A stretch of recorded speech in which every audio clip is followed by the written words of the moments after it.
Rice Chex and Wheat Chex, the bite-sized cereals in the red and white checkerboard packages, present Space Patrol! High adventure in the wild, vast reaches of space. Missions of daring in the name of interplanetary justice.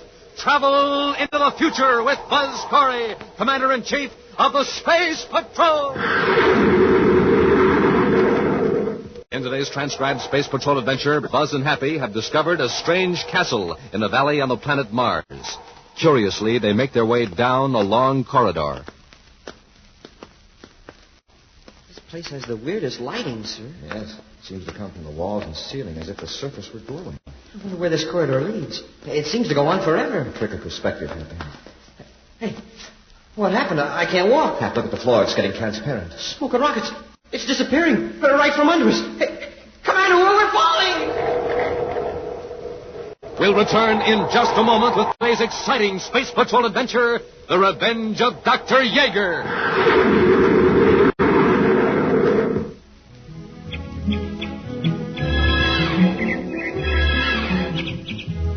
Breakfast time, Space Patrollers, the happiest time of the morning for all of you when you fill up your breakfast bowl like this with Rice Chex. Yes, Rice Chex, the triple treat cereal, tops three ways. Tops for taste, tops for size, tops for get up and go. Toasted 3 times until it's cookie, crisp, and crunchy. Every spoonful tastes like more. You bet Rice Chex is tops for taste, tops for size, has that modern bite-sized design. Size just right for a perfect bite. And it's hollow inside. It fills up with milk or cream, glides from your bowl right onto your spoon. That's easy, breezy eating. And gang, Rice Chex is tops for get up and go. And wow, after a good nourishing breakfast with Rice Chex, you're ready to swing into action in school or play. So, Space Patrollers, swing into action right away. Fill up your bowl every morning like Commander Corry and Cadet Happy with Rice Chex. Or for a neat whole wheat treat, try Wheat Chex. Rice Chex, Wheat Chex. Tops for taste, tops for size, tops for get up and go. So get them today in the red and white checkerboard packages with the big full-color picture of Commander Corry or Cadet Happy on the outside and the terrific Space Patrol trading card on the inside. Rice Chex, Wheat Chex.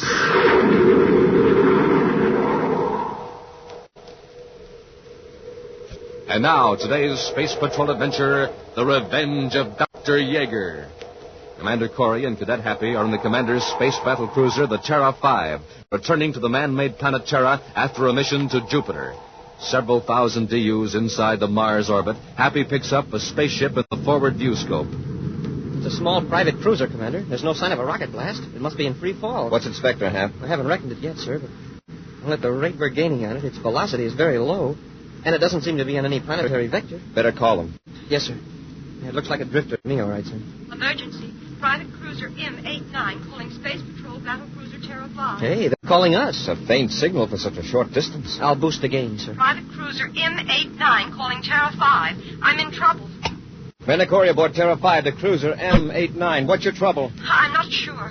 Power failure, I think. You'll join airlocks with your ship and come aboard. Corry out. Happy, stand by to operate magnetic coupler. Standing by, sir. You'll both go aboard. Bring the emergency oxygen bottle just in case.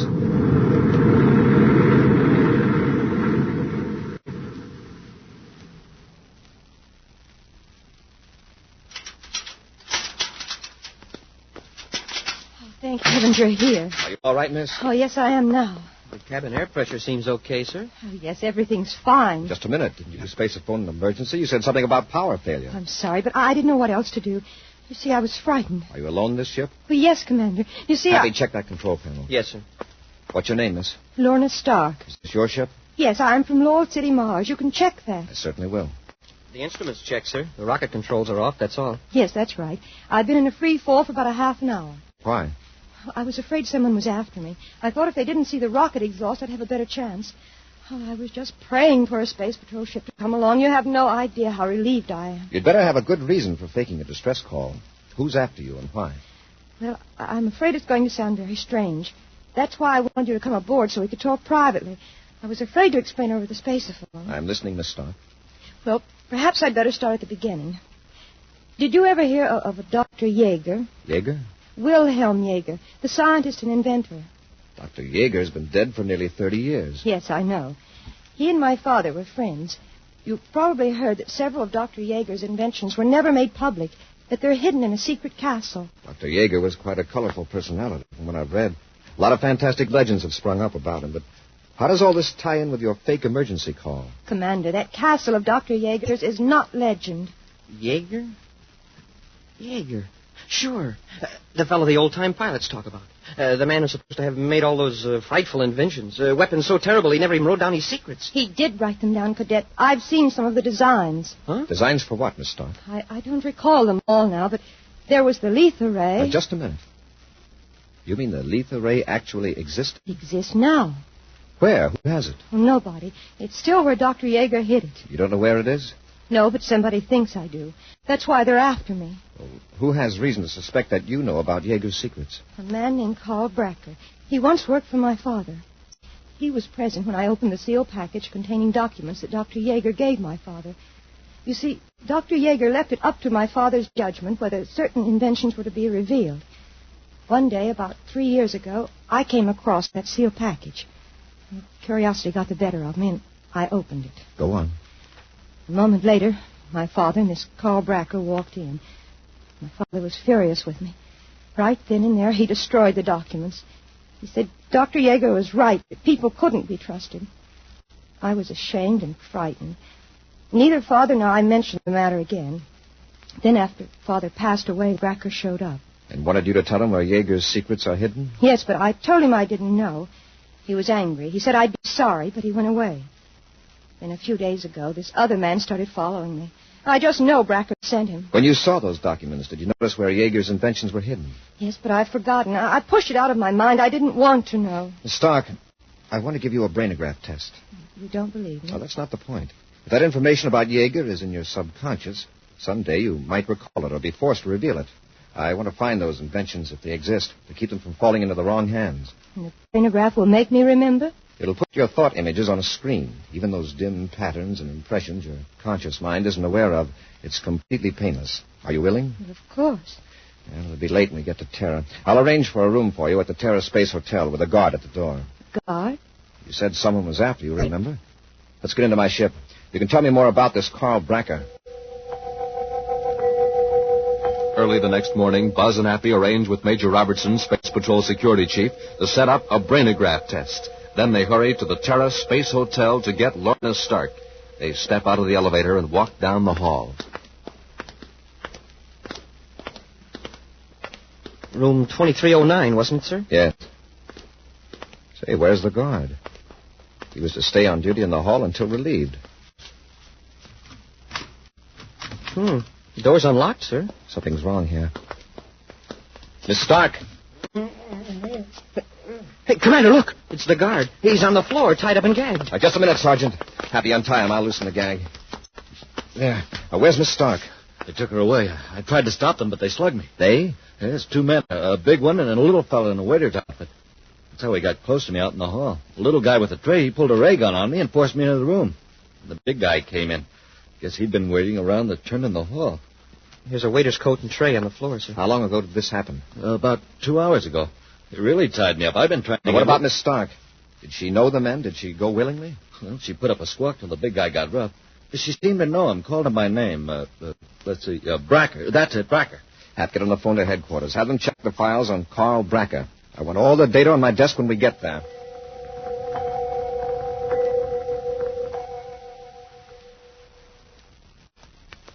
This is all we have on Bracker, sir. Is there a photo? Yes, sir. Sergeant, is this one of the men? That's him, all right, sir. What's his record, Hap? Well, picked up 2 years ago in a space safety code violation, Section 23D, installing instruments in a spaceship without a license. Fined 50 credits. Any address? Let's see. Just the place he works. Cosmocraft Instrument Company, 18 Newton Place, Terra. Cosmocraft. Spelled with 2 Ks. Real cute. Merton Yost, Chief Engineer and Consultant. I've heard of that outfit. They rebuild instruments and deal in second-hand electronics equipment for spaceships. Personally, I wouldn't trust them to repair a sundial. I wonder if Bracker still works there. Now, come on. We'll drop around and see if he's renewed his license. From the outside, Cosmocraft Instrument Company appears to be like the other small, independent manufacturing concerns that thrive in the clean, handsome buildings on Newton Street. But a visitor would find the interior rather uninviting. The office is littered with papers and out-of-date technical books. A small, nervous man sits at a desk, glancing first at the street door, then toward the back room that serves as a workshop. In the shop, Lorna Stark sits huddled on a packing case, while a large man towers threateningly over her. I'm tired of playing games, Lorna. Now let's have it. Where's Yeager's castle? I don't know. I tell you, I don't know. Don't give me that! I saw those papers. The lethal ray and all those other secret weapons are at the castle, aren't they? I've forgotten, I tell you. Believe me, Bracker, I've forgotten. Hey, cut out that noise. I can hear you clear out in the office. She's playing coy, Yost. But I'll get it out of her. We shouldn't have brought her here. All right, get back out there and shut the door. Suppose somebody comes in. All right, Bracker, but please keep quiet. All right, Lorna. Now, you'd better talk. Where's Yeager's castle? I don't know. I don't know. This is it, Hap. Come on. Yes, sir. Yes, gentlemen? I'm Commander Corry. Yes, Commander Corry. What can I do for you? Does Carl Bracker still work here? Bracker? Yeah, Bracker, let's see. I shouldn't think in a place of this size you'd have much trouble remembering who's in the payroll. Mr. Bracker left us just last week. I don't know where he is. Is there anyone else I can talk to? No, I'm all alone here this morning. My assistant's out on a job at the spaceport. Sorry, I can't help you. Stop it. All alone, huh? Come on, Hap. You can't go back there. Oh, we can't, huh? You heard what I said. Oh, you want to play rough. Good work, Hap. Stop it. You're hurting me. All right, Bracker. Let go of her and get your hands up. Oh, Commander Corry. Get him way up, Bracker. Search him, Hap. Yes, sir. He had this under his jacket, sir. A blast gun. Commander, I remember now. Yeager's castle is in Mars. It's in the Hartog Hills. We'll discuss it later, Miss Stark. All right, Bracker, just take it easy and come over here. Stay right where you are, gentlemen, and don't move. I said don't move. I can shoot the girl before either of you turn around. Yost, I've been wondering what happened to you. Drop your weapons. It's his play, Hap. Sorry, sir. I thought I clobbered him good. That's being very smart, gentlemen. Thanks, Yost. I'll just pick up my gun and add a few finishing touches. Oh, no, you don't. Here, Lorna. That takes care of your space patrol friend. Yost, get the surface car ready while I bind and gag the girl. We're getting out of here. We'll return to Space Patrol in just a moment. This is Dick Tufeld in Los Angeles with the story of one of the fastest planes in the world, and a word from the man who test flies it, Joe Lynch. It's North American's Air Force F-86D Sabre Jet Interceptor. Speed well over 700 miles per hour. Wingspan is 37 feet. Length 41. Cruising range 500 miles. Now, by special tape recording made at International Airport, the well-known test pilot of the Sabre, Joe Lynch. The D is a one-man interceptor, so when you fly it, you're really on your own. That's why I see to it that I'm in good condition all the time. And one way to stay in good condition is by eating a good breakfast cereal, like Rice Chex or Wheat Chex. They're just packed full of energy, and they taste swell. I think you'll like them, too. No other cereal, puffed or flaked, contains so much nourishment in such concentrated bite-sized form. So take a tip from Joe Lynch, George Welch, and other top test pilots. Make your cereals Rice Chex and Wheat Chex.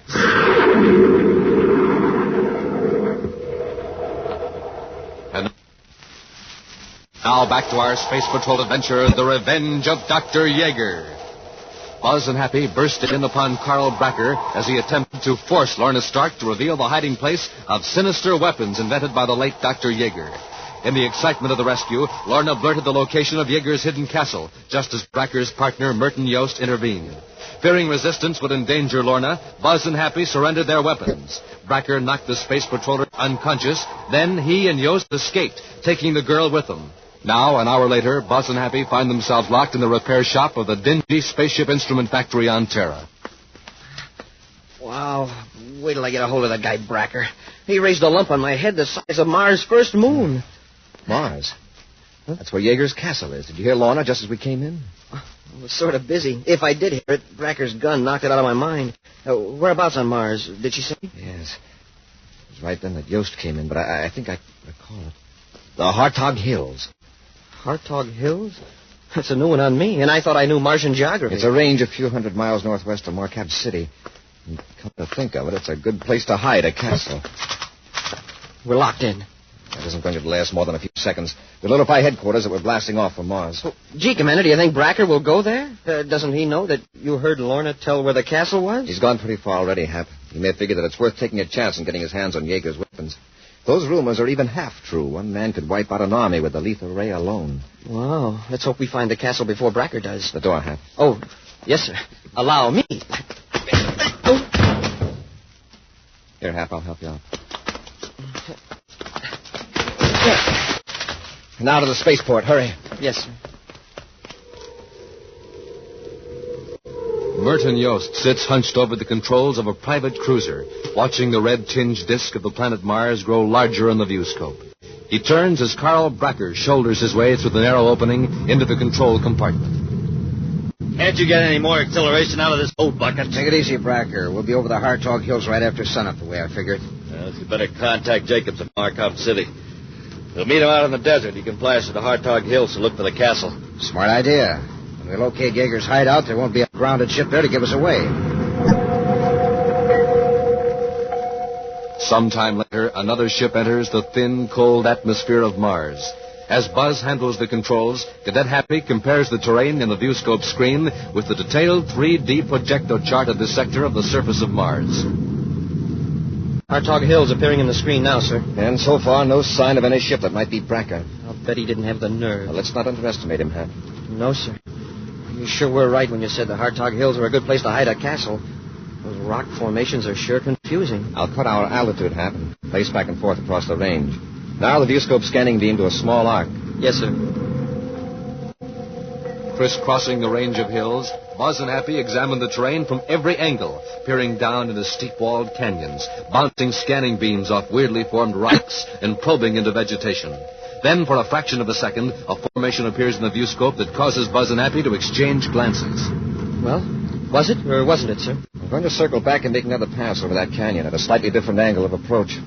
What we saw might have been a natural formation. I've been staring at different shapes of rocks for so long, I don't think I'd recognize a castle if it had a sign on it. We'll know in a minute, Hap.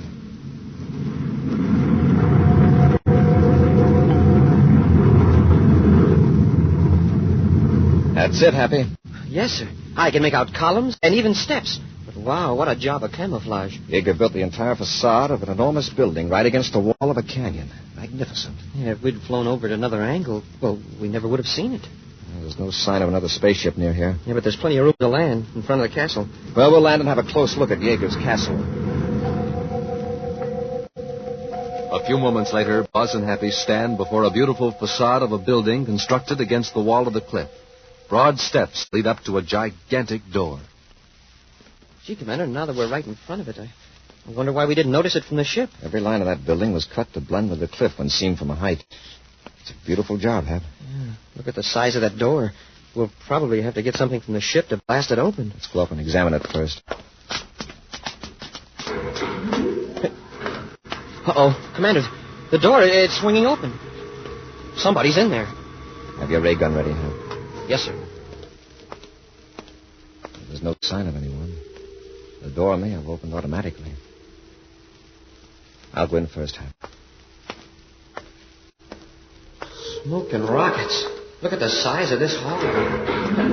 Hey, Commander, the door, it's closing. We better get out while we can. Hurry.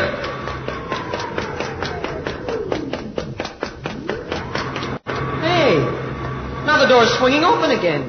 It is automatic. You don't have to worry. Let's explore the castle. I'd sure like to find those weapons that Yeager hid. It may take time, judging by the size of this place. I wonder where all this light is coming from. There aren't any windows. The light seems to come from the walls and ceiling, as if the surface were glowing. Imagine building a place like this inside a hill where nobody can see it. Yeager was a genius, all right, but I think he was a little nuts. Well, at least he was sane enough to try to keep dangerous weapons out of the hands of people he thought might misuse them. Yeah. Wonder where this corridor leads. Seems to go on forever. Trick of perspective, Happy. Hey, what happened? I can't walk. Hap, look at the floor. It's getting transparent. Oh, smoke and rockets. It's disappearing. Right from under us. Commander, we're falling!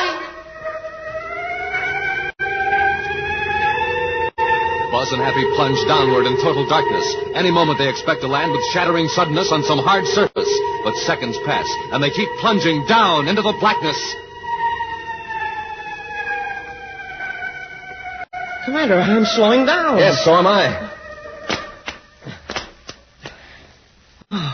We're at the bottom. Wherever that is. Stand right where you are, Happy. It isn't safe to move in this pitch blackness. When that floor opened up from under us, I never expected to move again.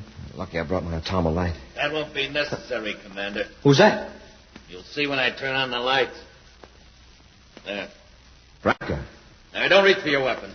It'll be the last move you make. Raise your hands. Do as he says, Happy. Yours. Take the ray guns. All right, Bracker. Bracker, what have you done with Lorna Stark?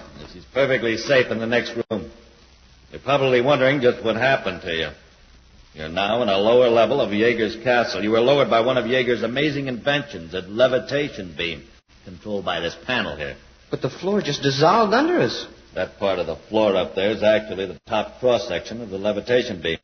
By cutting the beam completely off, I could have dropped you to your death. I suppose you want a medal. Yes, open the door. I'm sure the commander would like to talk to Miss Stark. Get moving, you two. What are you going to do with us, Bracker? You'll see in a moment. Commander Corry. In there, both of you. Commander, they found out everything. The big room where Dr. Yeager hid all his horrible weapons. That's right, Corry. Yeager left full instructions. Now, you three stay in here a few moments. Then we shall see how the lethal ray works. You aren't going to use it on us. Exactly. There's a small hand model that should serve the purpose quite nicely. I'll be right back. We've got to try to find a way out of here before they get back with that lethal ray. We've got to stop them, Commander. With those weapons, they can wipe out whole cities. And it's all my fault. No, that's not going to help. But look what was in the room with the weapons. The paper that Dr. Yeager left. Let us see it. I had hoped that this message would never be read. The fact that you are reading these words is proof that human beings cannot be trusted. Therefore, you deserve to be destroyed. Knowing there was evil and destruction concealed here, you came willingly. Very well, use these forces that I have discovered. Destroy yourselves and improve the universe. Dr. Wilhelm Yeager.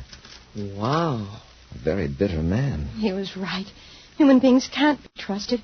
I proved that. Everybody makes mistakes. And Dr. Yeager made one when he assumed everyone was evil. And Bracker made a mistake when he thought there was no other way out of this room. Look behind this tapestry. A door. See if it's locked. It opens into a long hall. Come on, quickly, before Bracker comes back.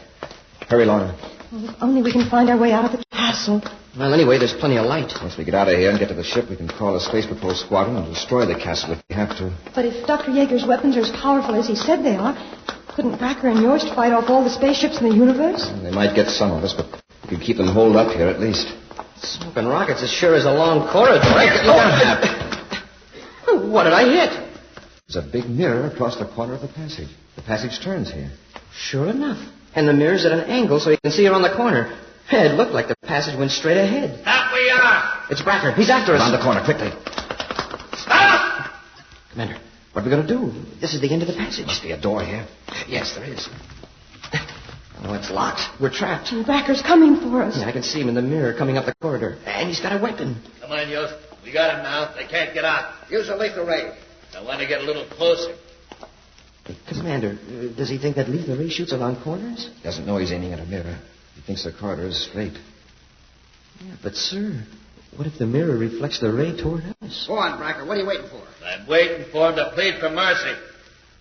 Well, Corry, haven't you anything to say? Don't talk. Keep perfectly quiet. All right, then. We'll see how Yeager's lethal ray works.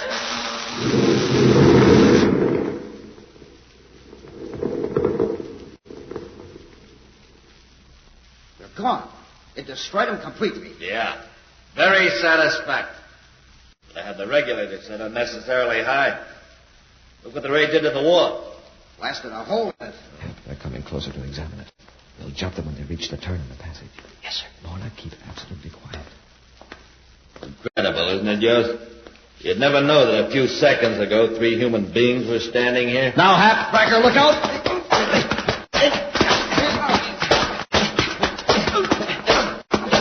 I'll take that weapon, Bracker.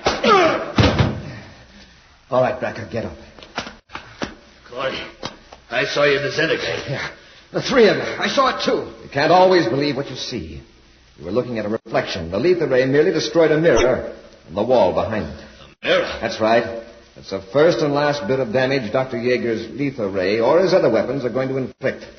Come on, Hap. Let's get these crooks up to the ship. Yes, sir.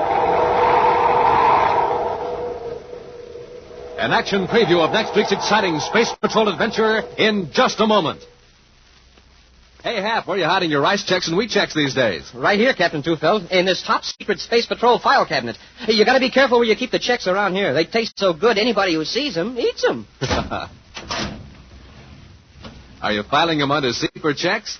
Smoking rockets, no. Under T for tops. Oh, one thing for sure, Captain. It's no secret that rice checks and wheat checks are tops. 3 ways. For taste, for size, and for get up and go. Yes, sir, gang. Hap is 3 times right. Checks are tops 3 ways. For taste, sunny gold rice checks or power-rich wheat checks. Delicious right out of the box for snacks or out of the bowl with milk or cream. Tops for size. Checks are made in that modern, streamlined, bite-sized design for super easy eating. And checks are tops for get up and go. Real Space Patrol get up and go. After a good breakfast with checks, you're off to a blazing, lightning-fast start every morning. Jumpin' Jupiter, Captain Tufeld. What are we waiting for? Hey, let's get going on the checks right now. Space Patrollers, why don't you get going? Go get checks today. Look for them with the red and white checkerboard packages with the swell picture of Commander Corry or Cadet Happy on the outside and the wonderful free Space Patrol trading card on the inside. Rice checks, wheat checks.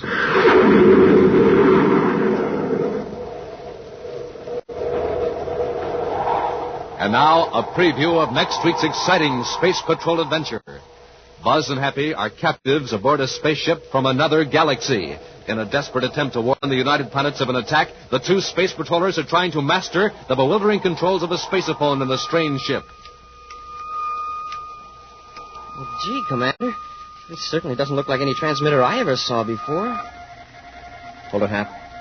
I think you've got it. Don't touch anything else. Make the call. Smoking rockets. Commander, look. It's the robot. Zervok sent him to stop us. He's a monster. And he's coming right for us. Get that call out, Hap. I'll try to hold that thing off. Space Patrol, emergency, all units. It's got me. Be sure to join us next week for the thrilling story, The Visitor from Galaxy 9, when Rice Checks and Wheat Checks again present Space Patrol! Space Patrol, created by Mike Moser, starring Ed Kemmer as Commander Corry and Lynn Osborne as Cadet Happy, was written by Lou Houston, produced and directed by Larry Robertson, executive producer Mike Devery. Other players were Virginia Hewitt, Norman Jolly, and Ken Mayer. Dick Tufeld speaking. Now, don't forget to tune in next Saturday and every Saturday when Rice Checks and Wheat Checks again present Space Patrol! Be sure to see another exciting Space Patrol program on your local ABC television station. Consult your local paper for time and channel. This program is broadcast to our armed forces overseas through the worldwide facilities of the Armed Forces Radio Service. Space Patrol came to you transcribed from Hollywood. This is ABC Radio Network.